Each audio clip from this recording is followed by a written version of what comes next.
안녕하세요. 오늘은 늙을수록 젊게 사는 비결에 대하여 이야기하려고 합니다. 1부는 늙을수록 젊게 사는 비결을 터득하게 된 동기를 이야기하고, 2부는 늙을수록 젊게 사는 것에 대한 영적 원리를 이야기하고, 3부는 간증을 이야기하려고 합니다. 저는 1992년 경희대학 병원에서 위암 말기에 위 전체를 절제하는 수술을 했습니다. 그래서 위가 없는 저는 제 나이보다 9살 젊게 삽니다. 보편적으로 위가 없는 사람은 이렇게 건강하게 살 수가 없다고들 말합니다. 그러나 저는 신앙생활을 하면서 터득하게 된 건강관리의 방법으로 저의 나이보다 9살을 젊게 살고 있습니다. 6년 전 경희대학교 병원에서 건강검사 결과에 대하여 예과 과장님께서 저에게 선생님은 오장육부가 95% 정상입니다. 의사는 100% 정상이라고 말하지 않습니다. 그러니까 선생님은 100% 정상인 것과 마찬가지입니다. 위가 없는 사람은 삐썩 마른 채 6 내지 7년 살다가 그냥 갑니다. 그런데 선생님은 위가 없으면서도 20년 동안 살면서 이렇게 살쪄서 사네요. 어떻게 건강관리를 하세요? 하고 물어보았습니다. 저는 하루에 약 30분 정도, 일주일에 4일에서 5일 정도 운동을 합니다. 그런데 저는 제 나름대로 신앙생활을 하면서 터득한 건강을 관리하는 방법이 있습니다. 제가 예과 과장님의 말을 듣고 제 나름대로 터득한 건강관리법에 확신이 와서 4년 동안 그렇게 건강을 관리한 후 건강검진 결과 제 나이보다 9살이나 젊게 건강 나이가 나왔습니다. 저는 직장 생활을 하다가 40세에 신학대학원에 입학했습니다. 제가 성경 말씀을 직접 연구하고 깨달으면서 큰 충격을 받은 것이 있습니다. 그것은 전에는 주일날 교회 예배당에서 예배 순서에 따라 찬송하고 기도하고 설교 듣고 이렇게 하면은 예배를 잘 드린 것이라고 생각했습니다. 그러나 먼저 우선적으로 죄를 깨달음이 없는 예배는 예배가 아니라는 것을 깨달으면서 큰 충격을 받았습니다. 왜냐하면 예배는 하나님을 만나서 하나님과 함께하는 것이 예배인데, 만약 죄를 사함받지 못한 상태가 되면 하나님을 만날 수도 없고 하나님과 함께할 수도 없어서 예배에 있어서 무엇보다도 우선적으로 중요한 것은 죄를 깨닫고 죄를 사함받고 성령을 선물로 받으면 하나님을 만나서 하나님과 함께하는 것이기 때문에 예배가 된다는 것입니다. 그런데 저는 지금까지 예배를 드리면서 무엇보다도 우선적으로 제 깨달음을 강조하는 것보다는 하나님을 믿으면 복을 받습니다. 예배를 잘 드리면 축복을 받습니다. 라는 것을 우선적으로 하는 예배를 드려왔던 것입니다. 그것은 하나님께 예배를 드리는 것이 아니라 바알을 섬기는 것이며 다른 신을 섬기는 것이었습니다. 그것은 입술로만 하나님께 예배를 드린다고 하지만 지옥에 떨어지는 짓이었습니다. 그래서 제가 목사가 되어서 목회를 하면 신자들이 하나님의 말씀인 율법을 통하여 무엇보다도 먼저 우선적으로 죄를 깨닫고 회개하고 성령 받는 사역을 해야 하겠다고 다짐하고 다짐을 했습니다. 1999년 9월에 저희 교회에 청빙을 받아 왔을 때에 회개가 축복의 통로이다라는 대형 현수막을 강제성 앞에 걸어놓고 매 주일 예배를 드릴 때마다 죄를 깨달아야 합니다. 회개해야 합니다. 성령을 받아야 합니다. 이것이 인생의 최고의 행복이요 인생의 최고의 축복이다라는 말씀을 전했습니다. 어느 날 한 중직 집사가 저를 찾아와서 목사님, 실만한 물가 푸른 초장에 대한 것만 설교해 달라고 했습니다.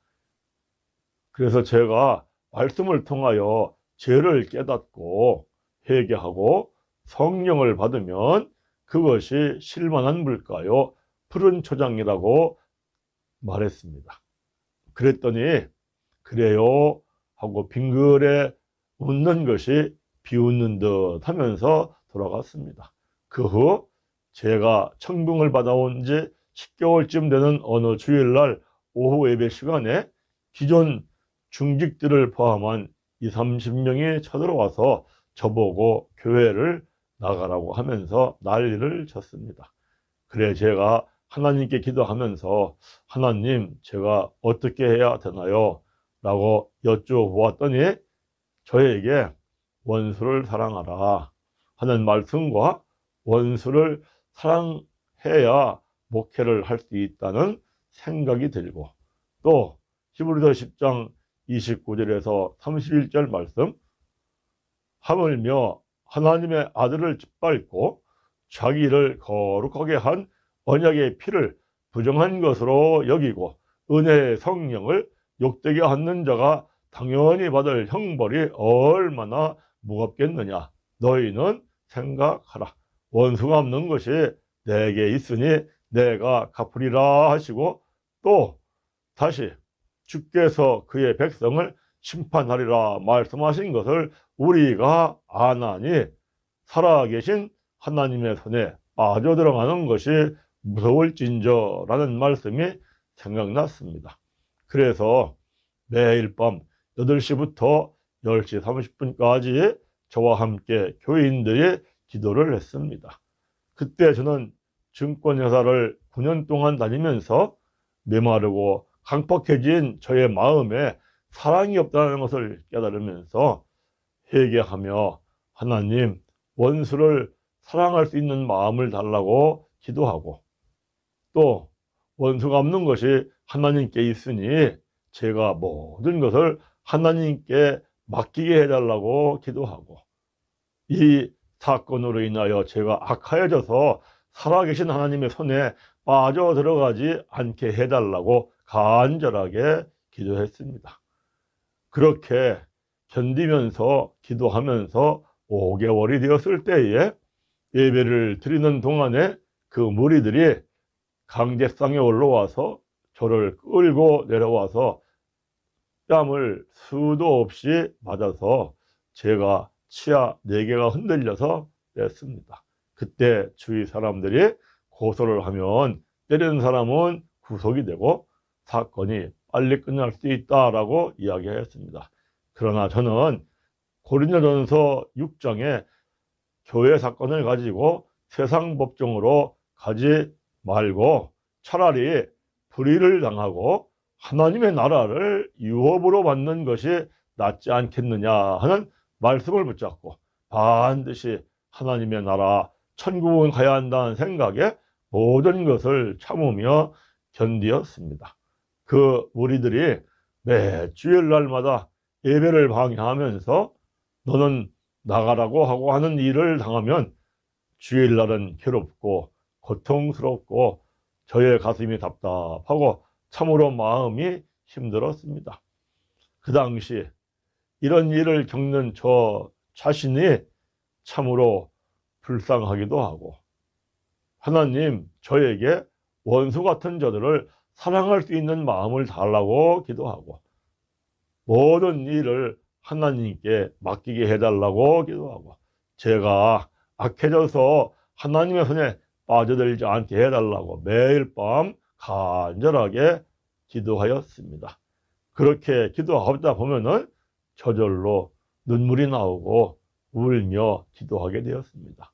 환경과 형편이 그렇게 기도할 수밖에 없었습니다. 그런데 그렇게 기도하고 나면 이 고난을 겪고 나야 목사를 할 수 있다는 생각이 들고, 이 고난은 영광이 되는 과정이다 라는 생각이 들며 어느덧 괴롭고 고통스럽고 답답한 것들은 없어지고 그들을 사랑하고 싶어지고 평안과 기쁨과 즐거움이 저에게 밀려왔습니다.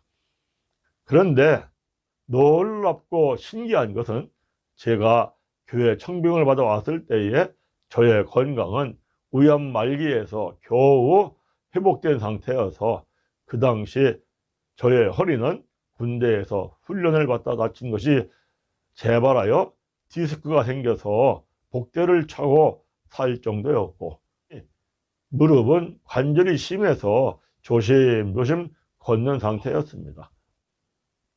얼굴은 병약해서 창박해 보였습니다.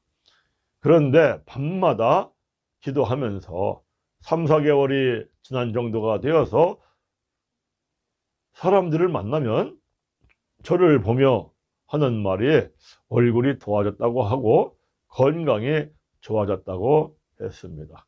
그렇게 약 1년 6개월 정도 지나면서 신기하게도 허리의 디스크가 깨끗이 나았고 무릎의 관절도 깨끗이 나았고 건강도 좋아졌습니다. 그런데 저뿐 아니라 저와 함께 매일매일 빠지지 않고 암으로 갈 것 같다고 기도한 한 여집사님의 자궁에 생긴 악성 용종이 커져서 조금만 진행하는 과정을 본 후에 수술을 하자고 했는데 그 악성 용종이 없어져서 수술을 받지 않고 치료가 되었습니다. 이때 제가 깨달으며 터득한 것은 죄를 깨닫고 회개하고 성령을 선물로 받으면 성령의 소멸하는 불이 인생을 썩게 하는 것, 쇠하게 하는 것, 약하게 하는 것, 병들게 하는 것들을 소멸시키고 더불어 살리는 영이 영과 혼과 육을 하나님의 능력과 하나님의 지혜와 의와 평강과 기쁨과 즐거움으로 살리며 썩지 아니할 것으로 다시 살아나게 하고 영광스러운 것으로 강한 것으로 건강한 것으로 다시 살아나게 한다는 것입니다. 또 히브리서 4장 12절에 살아있고 활력이 있어 자유에 날선 어떤 것보다 예리하여 혼과 영과 관절과 골수를 찔러 쪼개기까지 한다 하는 살아계신 생명의 성령의 말씀이 말씀하신 대로 역사하셔서 치유가 나타난다는 것을 체험하며 믿게 되었습니다. 이것이 제가 고난의 과정에 기도하면서 체험적으로 터득한 것입니다. 여러분들 매일매일 말씀을 깨닫고 묵상함으로 성령을 받으면 매일매일 성령의 소멸하는 불로 썩어지게 하는 것, 쇠하게 하는 것, 약하게 하는 것, 병들게 하는 것들은 소멸되고 더불어 살리는 영이 썩지 아니할 것으로 다시 살리고 영광스러운 것으로 다시 살리고 강한 것으로 다시 살리고 건강한 것으로 다시 살아나게 된다면 그 사람은 세월이 갈수록 늙을수록 젊게 살게 되어 있다는 것입니다. 이것은 세상에 재물로도 돈으로도 권세로도 될 수가 없고 오직 성령을 받는 믿음으로만 되는 것입니다. 그러므로 예수를 믿는 이것이 인생의 최고의 행복이요 최고의 축복인 것입니다. 장수시대 늙을수록 젊게 살려면 평소에 이와 같은 신앙생활을 힘쓰시면 됩니다. 여러분들에게 이와 같은 은혜가 충만히 임하기를 간절히 바랍니다. 감사합니다.